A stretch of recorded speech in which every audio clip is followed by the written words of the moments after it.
Ha sido elegida 3 veces mejor profesora de FP de toda España, y eso que iba para juez. Patricia Santos estudió Derecho, pero casi al final de la carrera comprendió que su camino no podía estar más que en la docencia y que enseñar distaba mucho de impartir una fría clase magistral. Desde entonces, honestidad, empeño, empatía y ganas de sacar adelante a la chavalería han sido los principales capítulos con que ha escrito su librillo. Así ha forjado a toda una generación de chicos de los diferentes puntos de Andalucía donde ha dado clase, ahora en el Instituto Isidoro Moreno de Málaga. Sus antiguos alumnos la recuerdan como la profe que consiguió fletar un viaje de fin de curso a Nueva York y la invitan a sus bodas.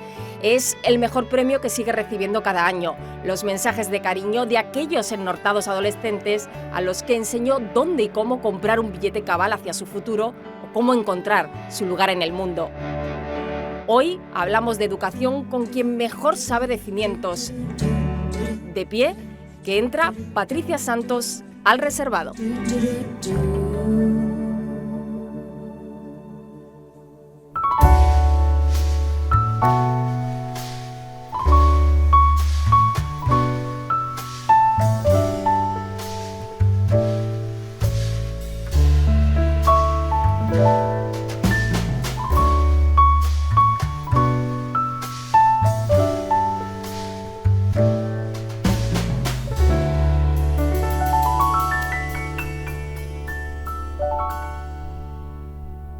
Hola Patricia, ¿qué tal?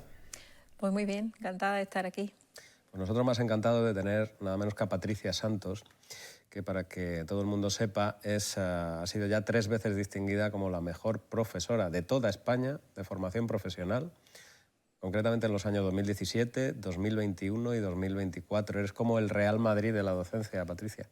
Pues eso me decían mis estudiantes antes de que me dieran el tercer reconocimiento, que hablamos en clase y me decían, maestra, te lo tienen que dar. Yo decía, no puede ser porque a nadie le han dado más de 2 veces el premio. ¿Nadie ha tenido nunca tus 3 premios?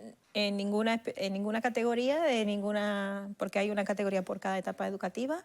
Y en los años que se llevan nadie ha conseguido el segundo reconocimiento. Y claro, yo ya tenía el segundo, el tercero. Y mis alumnos, que les gusta mucho el fútbol, decían, bueno, Messi tiene muchos balones de oro, ¿no?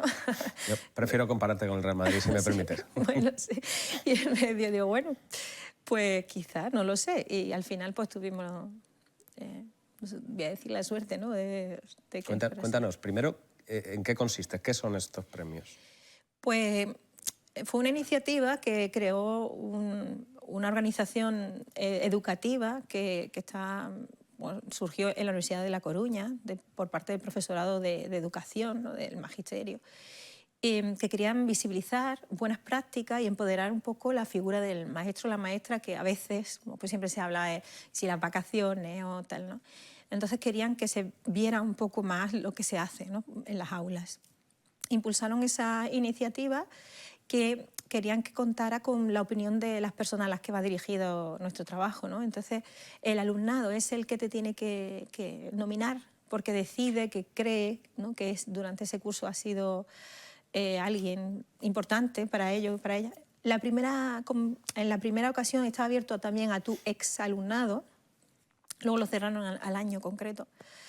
Y después, una vez que tú eres nominado, analizan las propuestas porque les preguntan por qué deciden esto, no sé qué más, pero sé que les preguntan eso.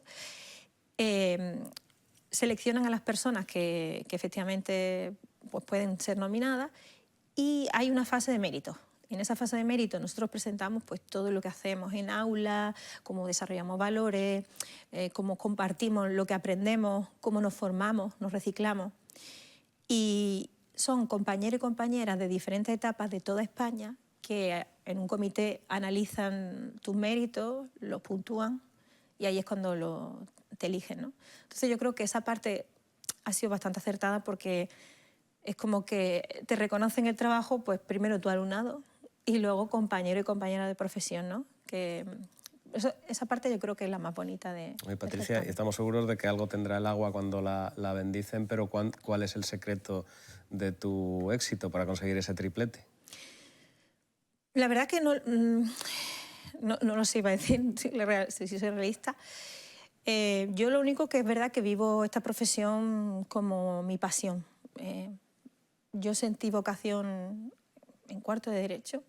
Recuerdo una actividad que propuso la profesora de Derecho Mercantil, ¿no? Que para subir notas había que dar una clase. Porque tú querías ser juez de pequeña. Yo quería ser juez, y lo tenía muy claro. Además, no sabía... ¿A tus peluches no los ponías en fila, como en una clase? Bueno, la cosa es que sí, porque yo desde muy pequeña se ve que ya tenía esa inquietud, pero no la reconocía, porque mi madre siempre cuenta que las tutoras le decían, pues esta niña va mejor para... Y yo, muy cabezona, decía, no, yo quiero ser juez, a mí dejarme, que yo quiero ser juez. Y tus padres encantados, claro. Pues mi padre decía, bueno, pues la niña no sabemos dónde ha escuchado esto, porque claro, yo esto lo decía, pues a lo mejor tenía 8 años, cuando normalmente se suele querer ser pues, algo más artístico, ¿no? A lo mejor, o sea, actriz, no quiero... Y yo tenía eso, que no sabemos también, es verdad, por dónde lo había escuchado. Sí que todo el mundo decía, tiene muchas leyes, el derecho me encanta, el derecho me apasiona también. Pero la educación, yo siempre recuerdo ese momento de esa clase, que además digo, y lo reconozco, que creo que fue una clase nefasta, que la di muy mal, pero sí que sentí ese momento de clave de me quiero dedicar a esto. O sea, esto me hace feliz. ¿Eso estudiando Derecho? Estudiando cuarto ya de carrera. Además, matrícula de honor, o sea, iba bien. O sea, iba muy bien, iba año por año, matrícula de honor. Así que tenía bastante expectativa de que hubiera conseguido el objetivo, ¿no? Pero ahí decidí que eso me hacía feliz. Total, que terminas Derecho y no te pones a opositar a juez, precisamente. No, porque ya, de hecho, en quinto me dan la oportunidad de participar en el Departamento de Derecho Mercantil. Y, en principio, pues la idea fue quedarme en la facultad, pero estudié el CAP y en el CAP descubrí que estaba una posibilidad en FP que yo no sabía ni lo que era, porque claro, en mi época, al ser estudiante de primera fila, de todo 10, la FP no existía para ese alumnado. Entonces yo no sabía ni que existía. Cuando yo llegué allí, mis prácticas supusieron también un cambio, porque pensé, incluso aquí estoy más cómoda. O sea, creo que aquí puedo aportar más valor. Y ya pues decidí presentarme a oposición, entrar pues en este caso, en esta etapa educativa, que no me arrepiento porque creo que ha sido lo más acertado. Para ubicar a quienes nos estén viendo, decir que Patricia Santos, mejor profesora de España en 3 años distintos, ahora mismo es docente en el Instituto Isidoro Moreno, en el antiguo Gibraltar de la capital, y profesora de lo que se llama FOL, Formación y Orientación Laboral, ¿verdad? Sí, es una especialidad en la que, bueno, en principio, porque ahora mismo acaba de cambiar con la nueva ley, el módulo que hoy impartimos tiene otro objetivo, ¿no? Cuando yo entré, pues tenía un objetivo para trabajar una parte de derecho laboral, prevención de riesgos, un poco de orientación y emprendimiento. Y ahora está más dirigida a la orientación personal, profesional, para conseguir que nuestro alumnado pues tenga también más habilidades blandas, que son las más demandadas, ¿no? Desarrollar inteligencia emocional, comunicación. O sea, se ha dirigido un poco más a lo que mejora la empleabilidad del alumnado. Sigue habiendo algo de derecho laboral, sigue habiendo la prevención, pero el foco ahora está más en esa parte de construcción del ser, ¿no? De empoderamiento de las personas. Porque entiendo que para ser la mejor docente de España, aquello de la lección magistral como que se olvida, ¿no? Bueno, yo cuando empecé dando las clases como me las habían dado, porque a pesar de que se estudia máster o CAP, todo el mundo coincide en que no nos enseñan. ¿En el CAP te enseñaron a enseñar? No, sinceramente no. Es algo que tenemos que revisar, porque claro, hay que enseñar con el ejemplo.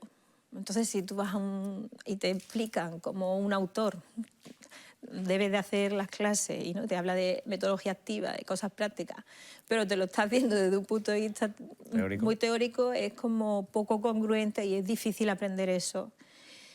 A pesar de eso, creo imprescindible la formación psicopedagógica, psicología social, neurociencia, porque fundamenta todo lo que tú planteas y te hace reflexionar, te permite mejorar pues las acciones que vas a hacer en aula y el resultado del mismo. O sea, que eso es imprescindible. Pero claro, todo eso también es un proceso. Yo empecé así y he ido evolucionando pues yo creo que gracias a que no me dieron la plaza en la primera vez. Que estuviste a punto. Estuve a punto, sí. Saqué mejor nota de oposición de Andalucía. Pero claro, 22 años, recién licenciada y no tenía experiencia laboral en ese ámbito, sí en otros campos, pero no en ese ámbito. Entonces me quedé a una plaza de entrar. O sea, de hecho, quedé justo debajo de la última plaza. Pero esto pues hizo que empezáramos lo que llamamos nosotros turismo docente. Y es que ¿Dónde te tocó tu primer destino? Mi primer destino fue Granada, pero muy pocos días. Luego ya me tocó Cádiz capital. Y luego pues ya vino Cádiz capital otra vez, Sanlúcar, La Línea, Algeciras, toda esa zona. Sobre todo el campo de Gibraltar es donde más tiempo pasé. Y bueno, y ahí yo creo que es donde hubo el punto de inflexión en ese sentido. O sea, me encanta esto, me apasiona, pero no sé enseñar. Fue lo primero que tuve que aceptar. O sea, cuando... ¿Cuál fue el momento en el que dices, ostras, ¿cómo me enfrento yo a estos chavales? Verdaderamente a mí no me han preparado para formarles. Yo recuerdo La Línea, especialmente un grupo de mecanizado, no era muy numeroso, pero eran estudiantes que pues, tenían un consumo de estupefacientes bastante alto, tanto que llegaban a clase con ese consumo a las 8 de la mañana, ¿no? Y yo recuerdo ese momento también como inflexión porque por quizás mi juventud o también, vamos a decir, la falta de humildad, ¿no? Que realmente fue así. Yo veía a esos estudiantes que cada uno estaba en su mundo, ¿no? Y yo intentaba darle clase como si esto no... O sea, como si esa circunstancia no estuviera ahí, ¿no? Entonces yo pues, daba mis clases magistrales con el libro. Es verdad que siempre he tenido un toque diferente, con ejemplos, con prácticas, con actividades diferentes. Y no había esa conexión, o sea, si giraban no veía sus caras, ¿no? Y recuerdo una frase, que yo no sé si se puede decir así aquí, pero que fue para mí el punto final en este sentido del modelo, porque, claro, a mí me preocupaba, en el fondo me preocupaba, que aunque hacía como si no pasara nada, pero sí me preocupaba. Y en un momento dado me di la vuelta y dije, por favor, drogaros todos con la misma droga. Y se quedaron todos mirando. Claro, yo pensé, acabo de decir esto, o sea, acabo de decir una barbaridad impresionante. Y fue como, solté la tiza. Y dije, esto me ha superado. O sea, llegar a decir esto me ha superado. Y yo digo que es como un espejo y una cura de humildad ante, ¿no? Yo puedo saber mucho derecho, puedo saber mucho de esto, pero yo tengo que aprender más cosas. Pero ante esa circunstancia te rehaces. Sí, yo ante eso lo que me planteo es, bueno, primero cambio el modo, me siento, me pongo a hablar cara a cara con esa estudiante, hablamos sobre los temas que le interesaba, hablamos sobre la imposibilidad de sacar esa titulación si no son capaces de hacer esto. Y es verdad que creé un vínculo muy importante con ellos e incluso llegó un momento que me pidieron, maestra, pues hoy vamos a aprender lo que tú quieras, ¿no? Después de haber llegado a ese vínculo. Y ahí me di cuenta que tenía carencia, entonces empecé a estudiar sobre inteligencia emocional, psicología social, y para poder obtener recursos y estrategias, ¿no? Ante esas dificultades. Los contextos deprimidos yo creo que te retan. Entonces, si lo sabes ver como una oportunidad, es una oportunidad de crecimiento. Entonces, se aprende mucho más, ¿no? En esos contextos, en la diversidad también. Si eres capaz yo creo que esa es la palabra, ¿no? La humildad de decir, bueno, no tengo que aprender, ¿no? O sea, esto me encanta y no puede ser que deje de hacer esto por esto. Simplemente es aprender. Entonces, ante ese momento, yo lo recuerdo como el punto de inflexión porque a partir de ahí dije, voy a aprender. O sea, esto no me va a poder. Voy a formarme para intentar tener más recursos, para poder atender. Porque además, sin haber tenido esos recursos, ya conseguí una conexión con mi estudiante. Digo, algo tengo que tener ahí que puede servir. Y de repente, ¿cómo empezaron? Bueno, de repente, después de toda esa formación y después de ese clac tuyo, ¿cómo empezaron a ser las clases de Patricia Santos, de cara sobre todo a ese tipo de alumnado, hasta el punto de que hayan llegado a ser consideradas las mejores clases de FP de toda España? Pues lo siguiente fue empezar de manera intuitiva por un sistema de proyectos. porque decía, bueno, voy a ver, para que vean esto más práctico, más útil, pues me acerqué a los talleres, entonces hablé con los compañeros, soldadura, mecanizado, para enterarme un poco de qué daban y hacer una propuesta como incluida en su ecosistema, que era mucho más atractivo para mi alumnado, ¿no? Y para que empezaran a darle sentido a lo que yo daba. Y luego es verdad que yo creo que también un punto ahí fue un proyecto que llevamos a cabo que se llama Proyecto Nueva York. Y es que allí el alumnado de la línea pues me ofrecieron que yo llevara la gestión de la actividad extraescolar, entre ellas el viaje de estudio. Entonces yo les pregunté, normalmente no se les preguntaba dónde iban, se les decía el destino y ya está. Y queremos ir a Ámsterdam, y yo dije, no podemos ir, ¿vale? Y entonces al decirle que no, un chico dijo, pues Nueva York. Y otro dijo, eso es imposible. ¿Y cómo? Y ahí me hizo un clic en mi cabeza, que yo ahí ya tenía 24, 25, no más. Y les dije, ¿cómo que es imposible? Me hubierais dicho la luna, ¿no? Pero un sitio así. Y me planteé, pues este va a ser mi proyecto. Quiero enseñaros que las cosas no son imposibles, tampoco gratis, ¿eh? Que también esto es importante, porque cuando solo se dice nada es imposible parece un poco Mr. Wonderful, ¿no? Y no, nada es imposible, pero todo tiene un precio. Y empezamos un proyecto que fue 100 personas para llevármela a Nueva York. El director del centro me dijo, esto es un centro de difícil desempeño, no puedes poner un viaje caro porque si no, no es ético, no es... Así que tuvimos que sacar el dinero. Y sacamos el dinero. O sea, sacamos 86.000 euros. ¿Cómo lo sacasteis? Pues utilizamos una asignatura, un módulo que yo daba, que era Administración, Gestión y Comercialización de la pequeña empresa. El alumnado hizo como una empresa para gestionar todos los recursos y dijimos, bueno, vamos a aplicar lo que viene en los libros a ver si es verdad. Empezamos por cosas muy comunes que se hacen, pues productos navideños, pero en vez de hacerlo como era habitual, pues aplicamos pues, selección de proveedores, pactos con la fábrica directamente, para pactar rappels de venta. Nos fue muy bien, invertimos ese dinero en otras cosas y estuvimos pues haciendo sorteos, fiestas, cosas que se hacen, pero con una visión un poco más profesional. El alumnado aprendió lo que teníamos que aprender y la verdad es que nos fue súper bien porque de septiembre a febrero habíamos recaudado todo, o sea, todo el alumnado fue gratis. Bueno, gratis, con su esfuerzo, ¿no? Claro. Con su esfuerzo, que era importante. Fue un viaje estupendísimo, pero a la vuelta, yo creo que yo siempre recuerdo esa parte porque fue muy emocionante, me dieron una plaquita, que yo digo que tengo de los primeros tesoros, creo que es un premio mucho más grande que los otros que me han dado, que agradecían mi trabajo por ese viaje a Nueva York y por haberle enseñado que no había nada imposible. Y yo creo ahí también fue me tengo que dedicar a esto. O sea, quiero decir, si soy capaz de hacerle clic a personas que no habían salido nunca ni se imaginaban fuera y ahora pues de ese viaje han salido muchas historias muy bonitas, ¿no? Sería famosa en la comarca. Sí, de hecho la gente decía, mi director, venían a matricularse y decían, este es el viaje, o sea, este es el centro de Nueva York. O sea, aumentó una línea más, es decir, tuvimos una línea más de bachillerato. Qué éxito. Sí, y hicimos 6 años el proyecto. Durante los 6 años que estuve en el centro lo estuvimos haciendo, que fue una apuesta también por la parte de la dirección, porque vieron que el proyecto no era un viaje en sí, sino era un aprendizaje de valores, bueno, y aparte, yo recuerdo el primer año cuando dije, bueno, voy a hacer un examen de inventario, me miraron todos como diciendo, si hemos hecho 500 inventarios, o sea, cerramos los ojos y te hacemos un inventario. Y pensé que, claro, o sea, es que con esta actividad tan real, ¿cómo no vas a aprender Patricia, el contenido? ¿A cuántos chavales de los que has dado clase durante estas 2 décadas de trayectoria crees que puedes haberles cambiado la vida con experiencias así?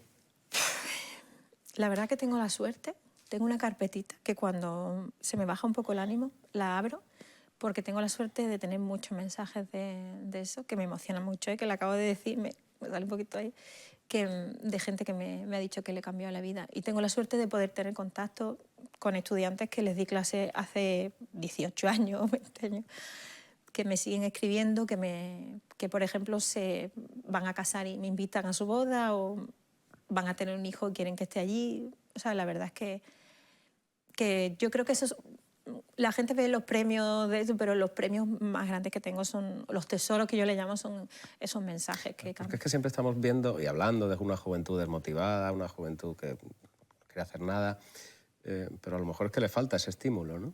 ¿Y cuántos de tus compañeros no hubieran llegado en ese momento en el que tú llegas, tu mente hace clic, en ese momento ya se consideran quemados o se rinden?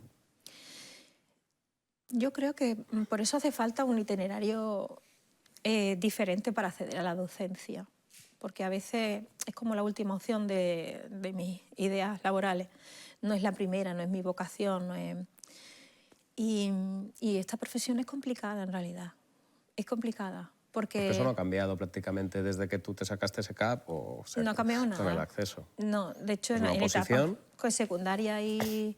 O sea, en etapa de educación superior o en secundaria incluso, en realidad tu acceso se focaliza mucho más en que tú seas capaz de conocer bien tu contenido, el contenido profesional del que vienes pero al que no vas, porque cuando tú te dedicas a esto ya no eres ingeniero, ya no eres abogada, ya eres maestra. Y esto significa que tus herramientas no son las que tenías que utilizar, ¿no? Pero en cambio el sistema de acceso sigue focalizándose en tu capacidad para, bueno, pues para controlar el área de donde vienes, algo que no vas a utilizar como tal, ¿no? Porque obviamente conocer muy bien tu área te ayuda a guiar, a acompañar un aprendizaje, pero ya no es tan importante como saber tener herramientas. Sobre todo yo pienso que los pilares psicopedagogía, psicología social y neurociencia, que hoy día tenemos la suerte de conocer cómo funciona el cerebro, cómo aprende el ser humano. Entonces tener esa herramienta son las que realmente vas a tener que usar día a día, porque la profundización que tú vas a hacer del contenido en esa etapa no es la que tú ya traes, ¿no? Entonces ese bagaje lo que te ayuda es a guiar el aprendizaje. Entonces creo que el sistema de formación inicial y el sistema de acceso a la función docente debería de cambiar. ¿Y la formación posterior? Y la formación posterior, que es imprescindible. ¿Deberían estar los docentes obligados a someterse a una determinada formación a lo largo de su carrera? Claro, porque ahora mismo es un poquito vago, ¿no? Porque si quieres acceder a los sesenios, pues tienes que tener un número de horas, pero la formación no es, ni se exige que sea algo de calidad ni nada, pues a veces una formación online con la que puedes superar con un texto siendo realista y no vamos a engañar a nadie. Incluso el ChatGPT te la puede hacer, ¿no? Claro. Con eso es suficiente, entonces te lo deja en tus manos. También es cierto que no está en nuestro horario, algo que debe de repensarse a nivel institucional. Sí, por supuesto, si es algo, es una profesión que requiere una actualización continua, pues debes de incorporarlo en horario para que... y sí, debería de ser obligatoria y en horario. Porque claro, existen compañeros o compañeras que dicen, ¿por qué tengo que dedicar mi tiempo libre a algo que es de trabajo? Y entonces ya ahí pues entra el factor pasión, el factor que te guste lo que estás haciendo, ¿no? En mi caso, por ejemplo, yo es que no sé distinguir muy bien el punto en el que es hobby o trabajo porque lo siento como...